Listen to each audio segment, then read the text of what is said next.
Vikings, I'm on. Good morning, you can hear me okay? Fantastic, thank you. Thank you for coming along, join me in person. Great turnout everybody, thank you very much. And again, good morning to those watching on your stateroom TVs or catching me up at some godforsaken hour, 2 o'clock in the morning when you're in bed, whatever works for you, that's absolutely fine. I understand some of you have been quite tired from your tours over the last few days. Catching up on your sleep, so again, thanks very much for coming out today. So, I've slipped in one of my lectures all about photography, as you can see. Now, I know you had photographers on the early stages of the World Voyage. I know some people have joined since, and I've had sort of feedback to say, could you give us some tips and tricks still, because A, we don't remember everything, of course. We say we retain about 20% of the information we're told first time round, and B, of course, Africa, what a fantastic place to capture some memories. Have we all seen lots of wonderful wildlife? Want to see more? Get better photographs of them? Of course, and that's why you're here. So thanks very much for joining me today. So again, I haven't seen any previous presentations from the other photographers, so forgive me if there's any duplication, but of course this is my take on it, with some of my humour, which you will be getting to know my humour, so hopefully we'll have some fun this morning. And I do know on pain of death that you've got Bago at 10:15. So I'm going to whistle through this because I know I will lose most of you. So, Wildlife Watch. It's been a few days since I've been here on the stage. I've been doing obviously the deck watches at 8 o'clock. And of course the main feature of the sea days that we had coming across from the Seychelles were these guys. Do you remember these guys? Pooping all over the deck, making the mess from having to clean the windows. These, the red-footed boobies. Stunning birds. This is the adult here. You can't see the red feet on this one. And the reason, and people are still asking me, which is absolutely fine, why are they with us? Well, they're basically looking to feed on the flying fish. And here's one taking a flying fish. You've got to be very, very quick. A, to photograph them, and B, if you're a booby chasing a flying fish. This one, he fumbled it in the air, but he managed to regain it. So some of you have said we haven't actually seen the fish, just the bird, so there's proof. This is exactly what they're after, and here you can even see showing off his red feet for us quite nicely as well. So a red-footed booby, but it's not always good news. Sometimes the fish do get away. You can see here, oh, I won't click on, but here you can see one was fumbled and dropped by these two, and the fish got away. So again, we're back at sea now. So again, I've already seen flying fish out there this morning, so do look for the birds coming to join us again, and maybe we'll get some more chances to see some of these fantastic sites and capture some of the images. But obviously we've been to Africa, all had fantastic time on our safaris. Now I didn't get out on safari as such, we went to some of the local nature parks. Hella Park, some of you went to. Fantastic, wasn't it, with the giraffe? And I went to another one yesterday called Nuguli or something like that. Anyway, and yeah, I mean the giraffe were absolutely amazing. Some of the shots I've taken thousands and thousands of shots already. Bear with me as I process them and go through. I should get as many as possible shared. Another shot I took yesterday. Pretty stunning, aren't they? The tallest animal on the planet, terrestrial animal, up to 18 feet in height. They are a little bit goofy. Do you know the word goofy? Do you know what I mean? What's that all about? What are those horns about? What is that tongue? Can you notice the black tongue? Not many creatures have a black tongue. Tomorrow I'm going to do a talk all about animal adaptations. I'll tell you why they have a black tongue. I'll talk about those funny tufts on their heads as well. But today it's about smartphone photography. I'm going to go through, as you can see, goods and the bads, pros and the cons against phones and cameras, some tips and composition. There's so much that I could talk about. I'm going to just give you the basics today. I know afterwards you'll say, what about this? What about that? That's fine. Come to me. If you really want another talk after this, then let me know. I'll see what I can sort out. Is that okay? Fabulous, fabulous. So here we are in the age of the smartphone. And as you can see, it maybe used to be a case of dumb phones and smart users. But do we feel like it's sort of smartphones and dumb users today? They've got so many features. They don't give us a manual, do they? And we're expected, and they upgrade themselves every month as well. So it's crazy, crazy, because they continue to evolve and evolve.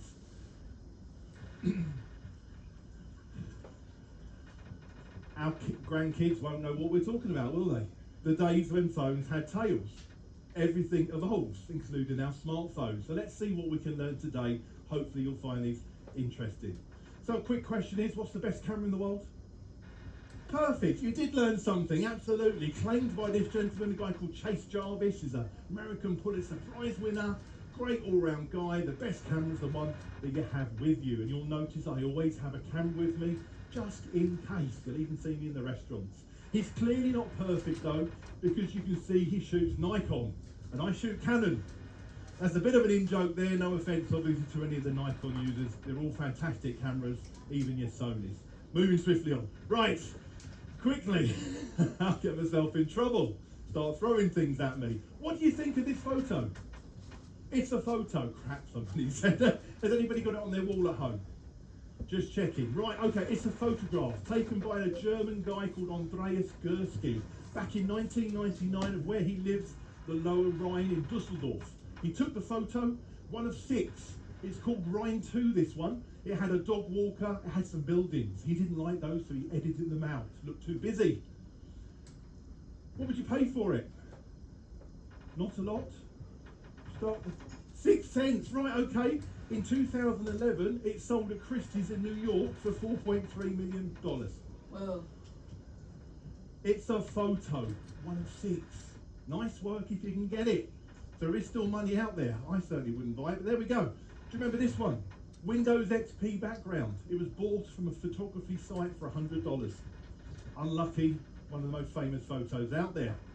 So, a bit of audience participation, if I may. Let's look at the types of devices we're quickly using today. What type of cameras you're using. Who's got the professional camera with the interchangeable lenses? Anybody in the room? Right, okay, yeah. So, yeah, we're to Africa. So, there's about a dozen of you. Fantastic. Who's still shooting in film? I have to ask just in case. There we go. Does anybody remember film? We all remember film?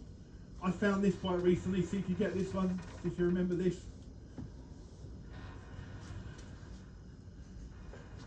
Do you remember this? Clearly you do. I used to have hundreds of these in the drawers. I'm sure you guys did as well. Absolutely. Do you remember the excitement of coming back from vacation and putting these into an envelope and mailing them off? And then the disappointment 2 weeks later when they came back. And you had stickers all over your photos saying underexposed, overexposed, blurry. I can see that. Thank you for telling me. Fortunately, we've moved on to the digital world. It's a lot cheaper. Who's using a point and shoot camera? One of those sort of telescopic lenses? A few of you, handful of you. Who's using their phone or tablet? Look around. That's everybody here. That's most people today. But I've got to say, even the professional photographers sometimes turn their nose up at me and say, oh, I won't bother coming to your lecture because I'm a professional photographer. We know they still use their mobile phone. I won't say all the gear and no idea, but you'll see me, I use my phone. They are very, very handy at times. So they apply for absolutely everybody. 85% of all photos today are taken on a mobile phone. It's increasing every day. And I'm just whistling through these, but again, here's a graph. I'll explain. The orange relates to the sale of film back in the film camera days from the 50s through to the year 2000. As you can see here, when the introduction of the digital camera arose, and we hit blue here where the digital camera sales outsell film, killing off the film cameras largely. And then around 2010, the arrival of the smartphone, which started killing off the digital camera. So I'd be a little bit concerned if I was a camera maker today, manufacturer, shall we say. There is still a market, but there's a massive tail off. Not that we've lost our appetite for taking photos, of course. Any self-confessed selfie takers here? Be honest, I've seen you. Thank you for being so honest. Wonderful. Laura, did you put your hand up? They say the average is 600, just under 600 a year. Laura's about that a day. I think she loves her selfies. Love her. We took this in Tokyo. Anybody been to Tokyo? Great place to go on a cruise. Here you can, the ladies are taking selfies. I took this photo of them. You can hire these to wear for the day in Tokyo. They didn't have my size, unfortunately. That would have been a scary image. Right, whistling through 300 million. 300 million. What does that represent? Photos uploaded to Facebook every single day. Every single day. So we've clearly got a fantastic appetite for our photos. You guys are all here. We love to show off back home, show everybody what they're missing, don't we? That's why we're here. And I say the state of the times, they say never mention the Titanic. Can't help myself, but if it was today and the Titanic and we were going down, we'd still be videoing, we'd still be photographing, Facebook living, and everything, everything else. And one of the great features of our phones today, they're largely waterproof, so that's a result, that's a bonus as well. But there are some negatives. Can you see what I did there, negatives? I'll leave the comedy to someone else. Anyway, there are some negatives, and I've got to be honest. I stand here as a professional photographer. If phones were as good as conventional cameras, then I would be out of a job. I wouldn't need all the expensive kit I have. There are clearly something's got to give. And largely speaking, you may be realising that for yourself. When the wildlife's a long way away, it's very difficult to zoom in and get a good photo. That's why we have those big, huge telescopic lenses, and we have very fast mechanics, shall we say, electronics inside, which can freeze the action. And that's delivered through very, very good glass, good quality optics. That's where your phone's going to suffer, but you know that. I've just got to be honest with you. This is a picture of a scissortail or a doctor bird. It's a type of hummingbird. It's a national bird of Jamaica. And I took that, funny enough, in Jamaica. Where else would I take it? Nowhere else. It's endemic. But again, trying to get that with a phone is going to be difficult. What does make me smile is I put a lot of my photos onto my phone to show people when I've taken them from the camera. And people say, my God, that's an amazing photo. What model phone have you got? I must get one. So it's not that, it's I've transferred them over. I'm sure one day the phones will get there, but not quite yet. But I want to give you some solutions to what you can do with your phones, because obviously most of you are using your phones. So I'm going to mention the option of video. Have we all explored the option of video on our phones? Because it's really, really good. And the technical requirements, shall we say, to film in low light is much lower for video than taking still photos. So do remember the concept of filming. And I know many of you do. I've seen some fantastic examples already. I see you posting on the Facebook group for the World Cruise. Great job, everybody, doing really, really well. But I want to help you. You can video in 4K, 8K, absolutely amazing quality. If you've got Android, you have the ability to press the shutter button at the same time as videoing, so it will take a still and a video at the same time. You get 2 bites of the cherry, which is pretty cool. If your iPhone, you can take the video, and as I just did with a gentleman, you can freeze the video after you've videoed it. You can freeze it, and then you can just take a screenshot and take a still out of the video. Perfectly good for social media and showing your friends on WhatsApp. So again, when that dolphin's jumping out of the water, if you videoed it, it's much easier to freeze it from the video than try and get that shot when it's right at the peak. So just throwing that out there, video is really, really good option for you for your photography, certainly for wildlife. Let's quickly look at some of the practical tips. So really, really basic, but I'm going to work my way up if that's okay. So hopefully there's something for everybody today. Keep it clean. Speaks for itself. I clean my lenses every night on the camera. Where does the phone live? It lives in my pocket with all the dust, all the fluff, the lint and everything else. Ladies, you put them in your handbags. I looked in a handbag once. What a scary place that is. How do you get so much in there?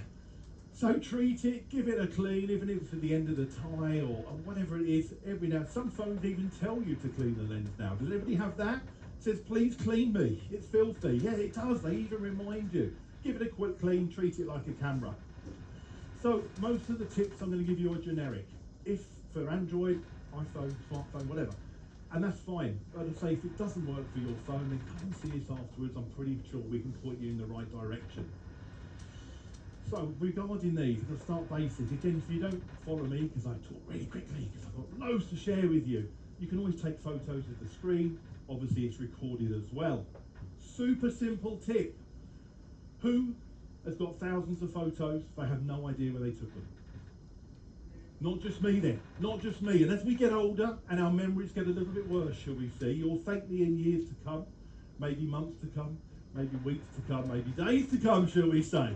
But you'll thank me when I recommend you take a picture of the location or the venue as the first photo of the day. It sounds basic, it's a lifesaver. I always take a picture. There's generally a border around the porch, shall we say. You can do that. Did we see this one? Guess where I was? Where was I? Seychelles. We all saw this. Do we see this one? Absolutely. The little clock tower. It's no doubt. Alternatively, you can take a picture of the Daily Planner, the Viking Daily. That's great because it also has all the contact numbers. Most importantly, the time to be back on the ship. which can be really helpful. Always take a picture of the elevator as you go out. Just examples. I know it sounds really basic, but it makes a massive difference because sometimes I just don't know where the hell I was. Let's talk about getting into your phones. So most of you on your phones will have a little button down in the corner with a picture of a camera. Can you see that? And most of you have probably taken no notice of it ever. Because when you want to take a photo, you click on the button on the side, you type in your password, you do your swipey code or the pattern or whatever it is. 5 minutes later, you get into the photo option. Is that fair? You can access your phone instantly through that little button there. On mine, I just put my finger on and I just put it up and I'm straight into my camera. No security, no login, no thumbprints. Try that. Now, depending on your device, again, on iPhone, sometimes you have to hold it down, sometimes you swipe it up, sometimes you swipe it to the left. It's a button that's always been there, you've probably never used. Are some of you getting in through that button? Fantastic. Work with that. Again, it depends on your devices. Other ways, on my phone, I just have to double tap the power button on the side. On Android, just push the off button and the on button, 2 clicks, I am straight into camera. I've bypassed all the security features. Now this is really good fun because when we go out with our friends, they leave their phones on the table and we're at a restaurant or a bar and go to the restroom or something like that, and we can immediately bypass all their security and take as many photos as we like of whatever we like. And they think they're safe because their phones are password protected. This is the way to get past it. Now I'll reassure you and say you can't get into any other features on the phone, but just a quick and easy way. And often with wildlife photography, it's just a case of getting that photo really quickly. So this is a quick way to access your phone and get in. So hopefully that works for all of you. So now we've worked out how to get in quickly to take the photo. Let's think about how we take the photo and the orientation. Landscape, as you can see here, speaks for itself. Now we hold our phones mostly like this, don't we? Because they're input devices. So of course the natural default is to take the photo like that. But if you think back to the days of conventional cameras, they're that format, aren't they? We call it 3:2 ratio or 4:3. That's how 95% of the world's photographs are taken. But since we started with mobile phones, we're getting more and more of this. And of course, when you look back on it, you've got big bars down the side, which doesn't look quite so good. So a basic explanation, landscape is where you can get more of the landscaping. It speaks for itself. Portrait is for that reason, it's more flattering for portraits. So I want you to think about that when you hold your phone before you even take the photo. Am I trying to get landscape in? Am I trying to get people in? What am I trying to achieve? And most importantly, where am I going to display it afterwards? Because I'll give you an example here, Torres del Paine National Park down in Chile. Anybody been down there? Stunning, isn't it? Absolutely stunning. I'm sure you'll agree, in landscape it looks a lot better than portrait. But so many of us will just hold our phones up and take the image like this. Now again, I'm going to do exactly the same with the video. Again, I've seen some fantastic videos of lions chasing buffalo that you've got over the last few days, and elephants and giraffes. But a lot of the video's been like this. And unless you're a serious TikToker or an Instagrammer, any of those, few, fantastic, then you may understand on phone it may display well. You're probably going to want to watch those videos on your computer screens when you get home, or maybe your TVs. So of course, this is the format for your TV and your computer. So again, before you video, just think about turning your phone from that orientation to that to get more in the screen. You get a lot better video. Now, funny story, just digress quickly, a funny story, I've actually climbed this. There's a W trek, and I started climbing it years ago, and I tripped over near the top of the first part of the W and broke my ankle. Took me 2 days to come down on a mountain walking pole, and I felt every single step, trust me, it was absolutely, so I like to call that Torres del Paine National Park now. I've got very fond memories, shall we say. It's an absolutely stunning place. Let's flip to portrait. You can see portrait, it speaks for itself. Very pretty lady there, looks lovely in the portrait orientation. Here, in the landscape, it's a bit like head on a platter, isn't it? It's like sort of John the Baptist style. It doesn't feel right to me. So again, do think about, just before you even take the photo, what your orientation is going to be. Let's break the rules. Group shots. Landscapes, we need to fit everybody in. Family shots, we've all got them. Now I want to give you a quick tip if I may. Have we all got that person in the family, maybe your grandkids, your kids have brought somebody home who you don't really like, you hope they'll go at some point in the future. That's this poor soul on the end here with the arrow. Because when you do the group photos, make sure you put them on the end. Because you know why? It's dead easy to get rid of them. Easy down there. Yeah. When they sit in the middle, like the bride or the groom, it can be very difficult to get rid of them later on. And I do get asked to Photoshop brides and grooms out of photos, group photos. Stick them on the end. I get very nervous now when Laura's family asks me to stand on the end. Other stuff, while I'm on the feature of great group shots.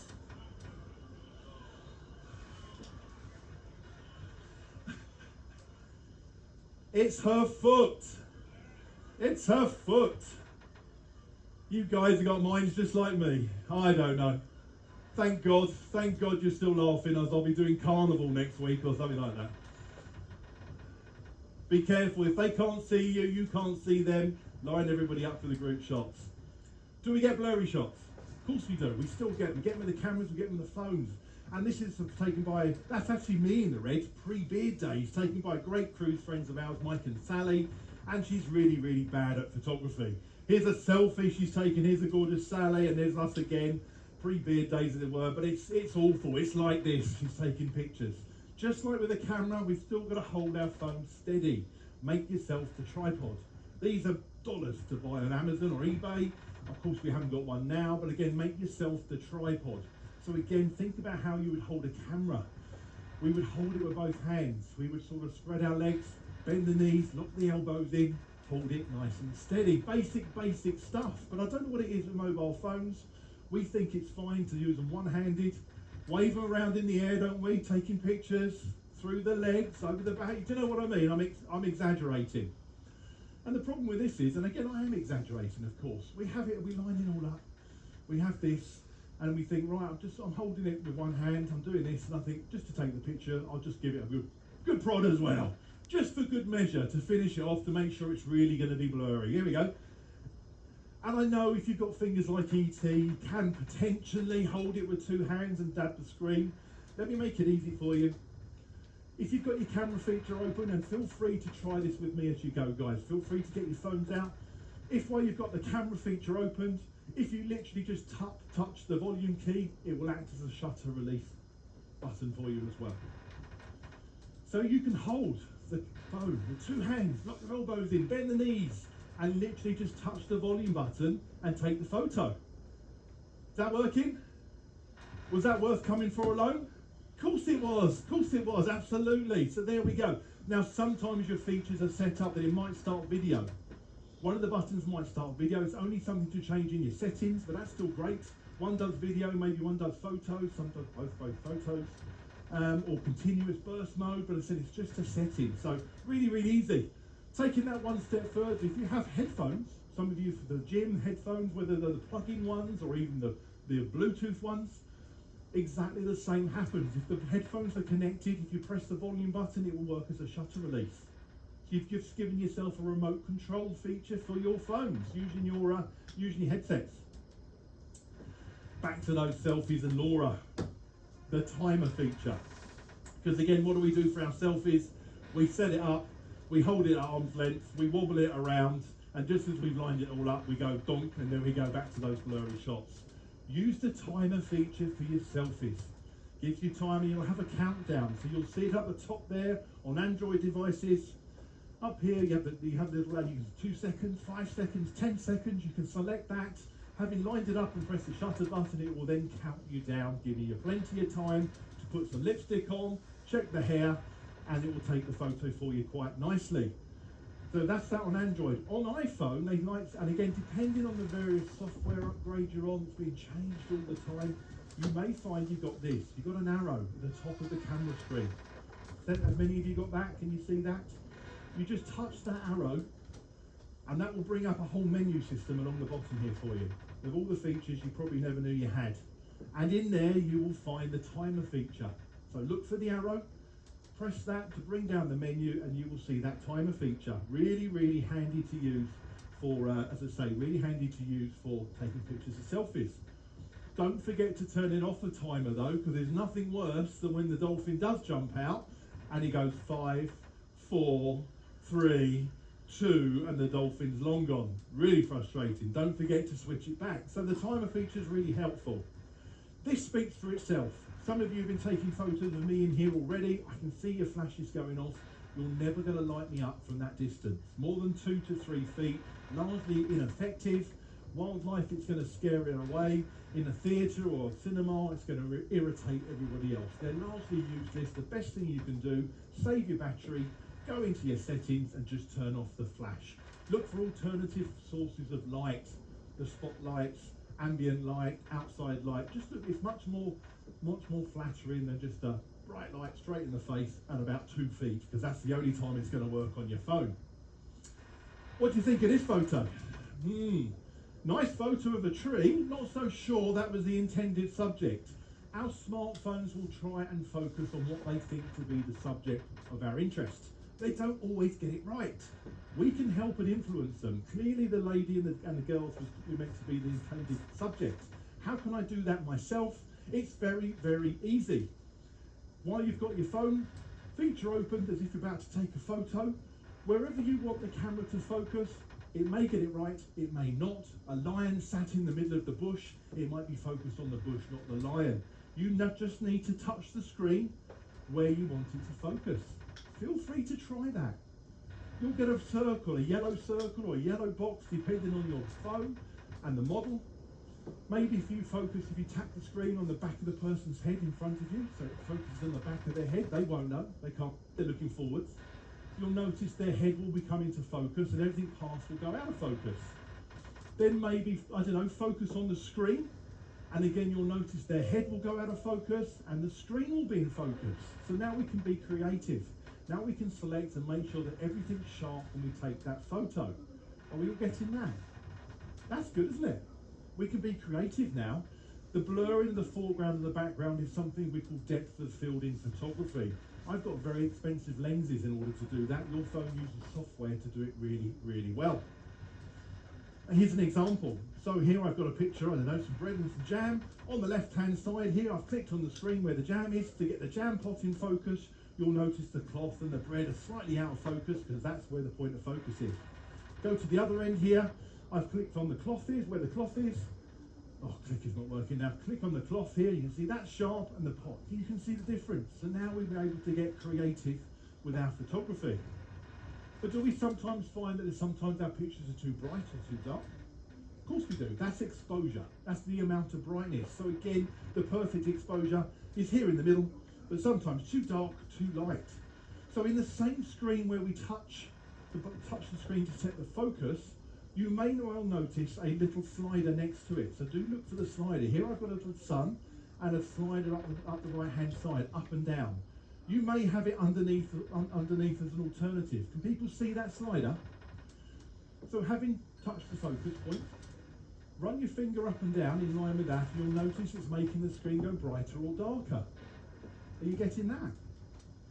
You're affecting the exposure. You're not just changing the brightness of the screen, you're changing the brightness of the photo. What you see is what you get. So that's really good. So we're controlling where we're focusing.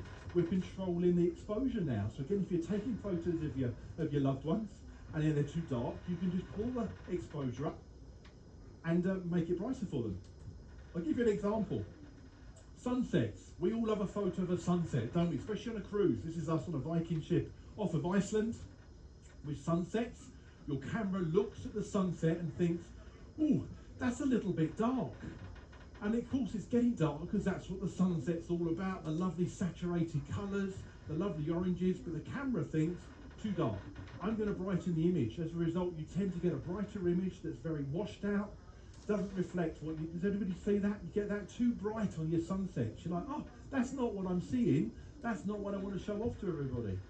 This is the classic where you touch the screen to set the focus, maybe on the arch there, and then bring down that exposure slider just to bring down the brightness, to bring all those colours back.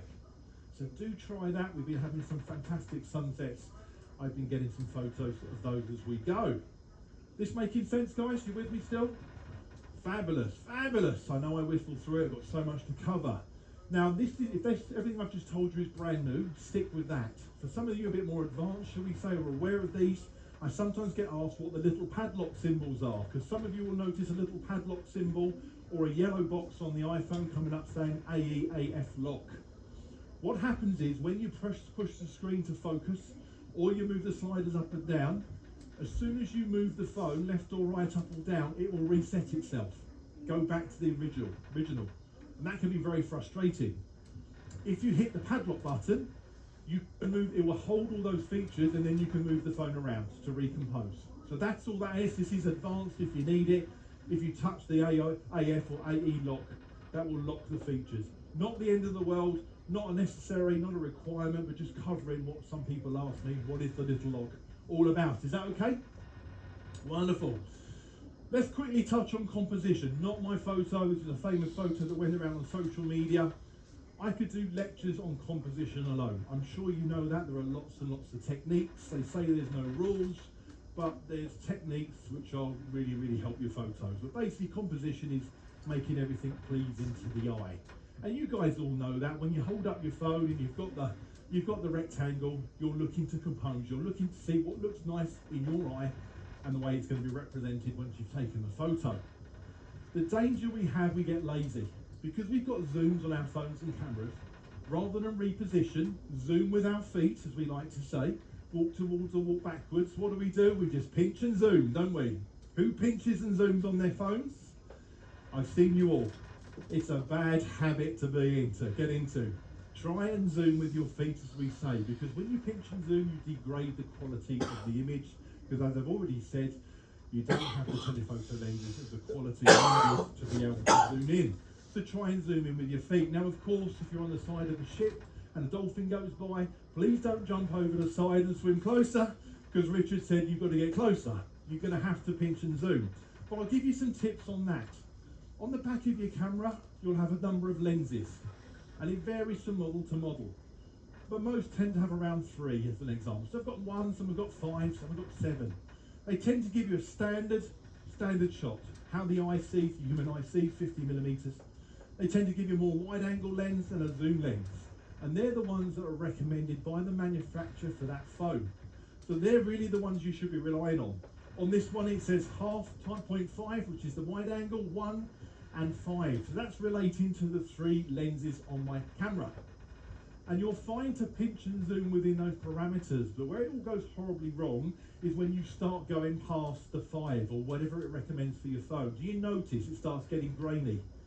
Starts getting pixelated, it starts getting washed out and artifacts and all the other horrible stuff. All it's doing is software enlarging the image. So it's exaggerating all the flaws, the faults in the image. So try and avoid pinching and zooming. I won't say completely, because if it's in the parameters of what your lenses can handle, but don't go too far. The alternative is to take the photo as it is, and if it's just a small animal in the middle, you're better off taking the photo like that and then editing afterwards. Because you'll have taken the photo in the best quality for your camera, for your phone, for the lens, and then by cropping in afterwards, you can enlarge the subject there. If you've zoomed in and you've got that washed out, pixelated, horrible mosaic image, you can never get it back. So you can go in, but you can't go back. Does that make sense? So just to have it, and you can do exactly the same with video. Again, if you're videoing in 4K, 8K, all the editing features that you have for photos mostly apply to video as well. So for most people don't view video footage in more than high definition, which is a quarter of the quality of 4K. So if you videoed in 4K, you can zoom in afterwards 4 times to still get high definition video. You've got massive cropping abilities after the fact in video, rather than doing it at the time. I hope that makes sense. Some other tips: don't shoot through windows unless you have to. It's horrible. You have all these expensive lenses, we put it up against a dirty window, glass, metal, dust, dead flies, and everything in between. A lot of the buses in Mozambique that we went around on, they had slidey windows. Security aside, obviously be careful of that. Just slide the glass back, take the photo, pull the window back. Very easy to do, very easy not to do. But think about it. It's worth taking the photo. It's worth taking the time to do it properly. Quickly talk about some a composition, favourites, the rule of thirds. Are we all familiar with the rule of thirds? Most of us should. Do we use it? Probably not. Let's think about it. Here's Laura in the loopings in Iceland. Where's Waldo? Where's Wally? Depending on where you come from, maybe. Be very easy to put her right in the centre and bullseye the image. Now, I've done a talk on the Big Five. That's the only time it was used by the hunters. It doesn't look great putting something, the subject, in the middle of the photo. It's something to do with a mind trick I haven't got to go into time to go into today, about the brain looking for the space and then moving towards the subject. It's much more flattering for the image. Do try it. You'll notice massive differences. I'll give some examples here. Here you can see the rule of thirds where I put the subjects, whatever the features on the thirds, even the horizons, water levels, they all look much better. Try them half and half, whatever you're used to. Try them the other way, you'll be really, really surprised at the difference. And you'll notice these grid lines. Have you all got these grid lines on your phones? Good, because they're really, really handy for using for the rule of thirds. And you can very easily put them on, or you just go into your settings, go look for the grid and turn that on. Again, it doesn't appear on the photos. It's great for the rule of thirds. It's great for getting nice straight horizons as well. There's one, it doesn't matter how good a photo is that you show me, if the horizon's not straight, my OCD kicks in and I just cannot see past an unstraight horizon. Is it just me? Some of you as well? Make sure you get straight horizons. Some other tips, look for framing. There's lots of reasons, ways you can frame. Who's been to the Great Wall of China? Stunning, wasn't it? Absolutely stunning. Look for options through the arch there. Always in ports and cruises. Look for options like that. Here we are on a Viking cruise around Iceland. We got into a cave and everybody's staring into the dark and seeing absolutely nothing. But I looked behind and saw, well, the ship looks quite nice through the arch. So look for framing options, just as composition ideas. Reflections can be really fun. Again, when we were in Tokyo, it rained. It rained a lot, to be honest. But the rain brought with it the puddles. The puddles bring the options for reflections. Can be really, really good. Glasses, mirrors, sunglasses all make fun reflective objects where you can look for opportunities to be creative with your photography. But you've got to be very careful with reflections because they can get you into trouble as well.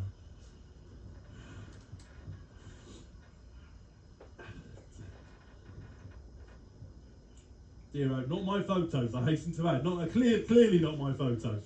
But anyway, yes. Do we all use the panorama feature?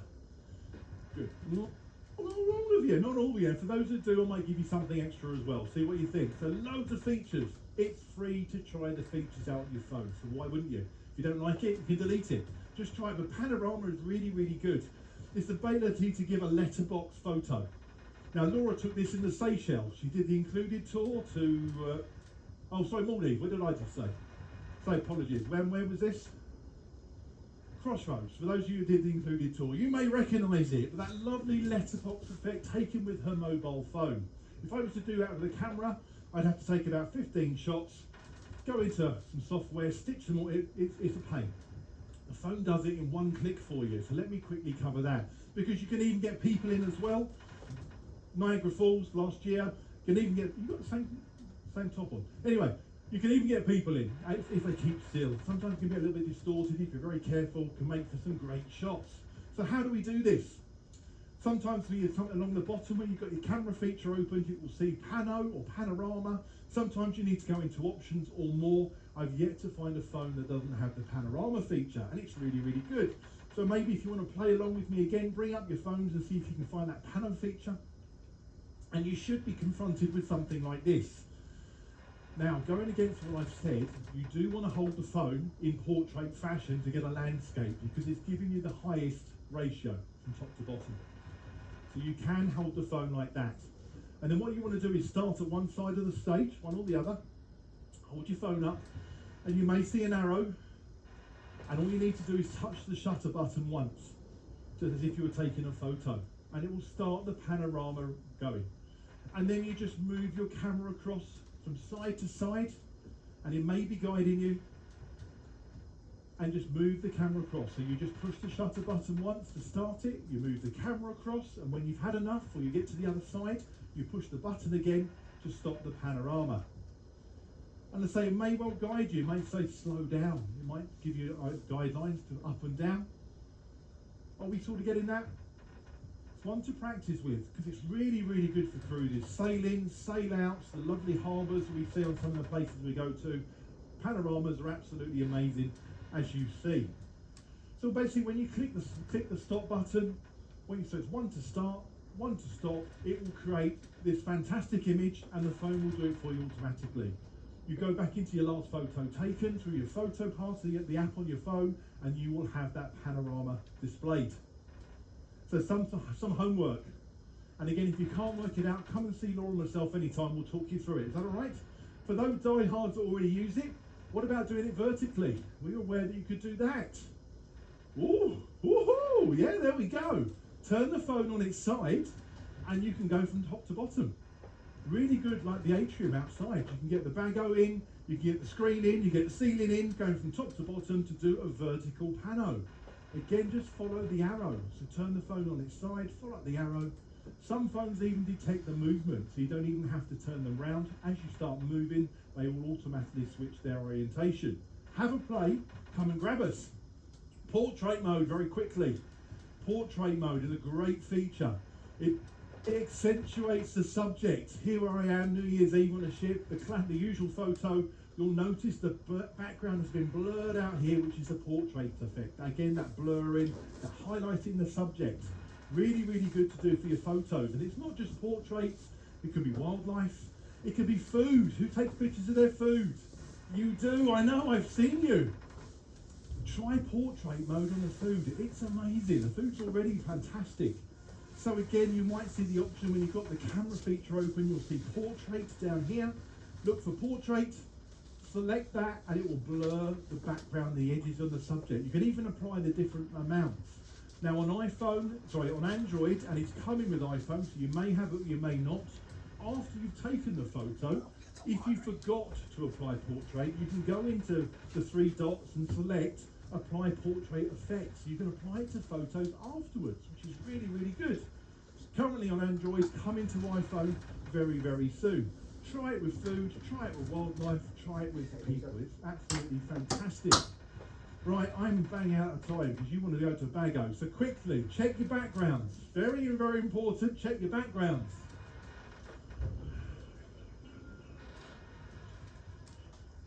Not my photos, but my humour. Definitely.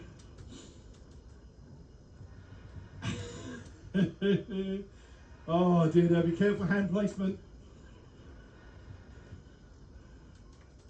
Looks terrible, doesn't it? Be careful of the shadows.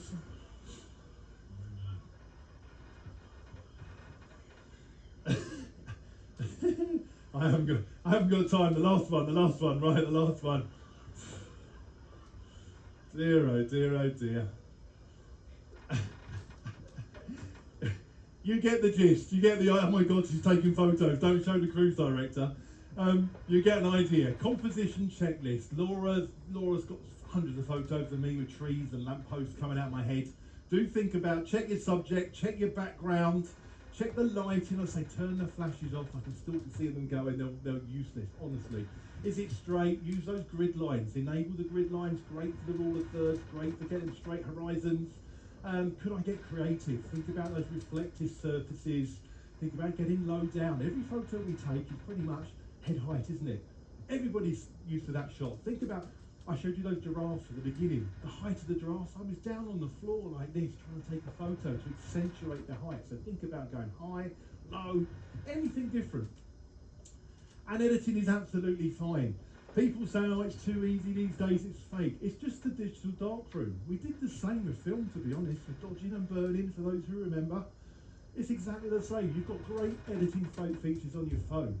But a third-party one I can recommend is called Snapseed. Might be worth taking a photo or writing it down. Works on all devices, no ads, completely free. Loads and loads of features for applying effects to your photos afterwards. It's really, really good. I use Adobe, cost me hundreds of pounds or dollars. This is pretty much delivers most of the features for my phone photos. It's a really, really good app to play with. I could do a whole talk on that in itself. So if you love your editing, download that and have some fun, because It's all about experimentation. The great thing about digital photography, of course, it's absolutely free, isn't it? And I make plenty of mistakes. I'm still learning. I still shoot people. Sometimes they cut off their heads. We all still do it, but I only have to hit the delete button and we go again, and we go again, and we go again. Because remember this photo? Do you remember this one, Andreas Gursky? $4.3 million. It could just be you. It could just be me. If it's you, nice little bit of commission would be nice. Maybe we go half and half. Remember where I told you? Thank you. I'm working my way through lots of photos. You know I'll be out on deck looking for more wildlife today. If you're not in the WhatsApp sightings group and you want to be, you literally can just go to my website in a browser, and I've made it so the first button you press is to access the WhatsApp group. Please join me there if you would like to know how, and if not, take a photo of this QR code. We'll put you in as well, or just see Laura and I. Is that okay? Thank you. Tomorrow, oh, thank you. I'm going to milk this. Thank you. You're very good. Tomorrow morning, same time, I'm going to go talk all about adaptations in animals, how fascinating they are with regard to the islands we're going to, specifically Madagascar. So join me for that. Have a great day. Thank you, everybody. Thank you.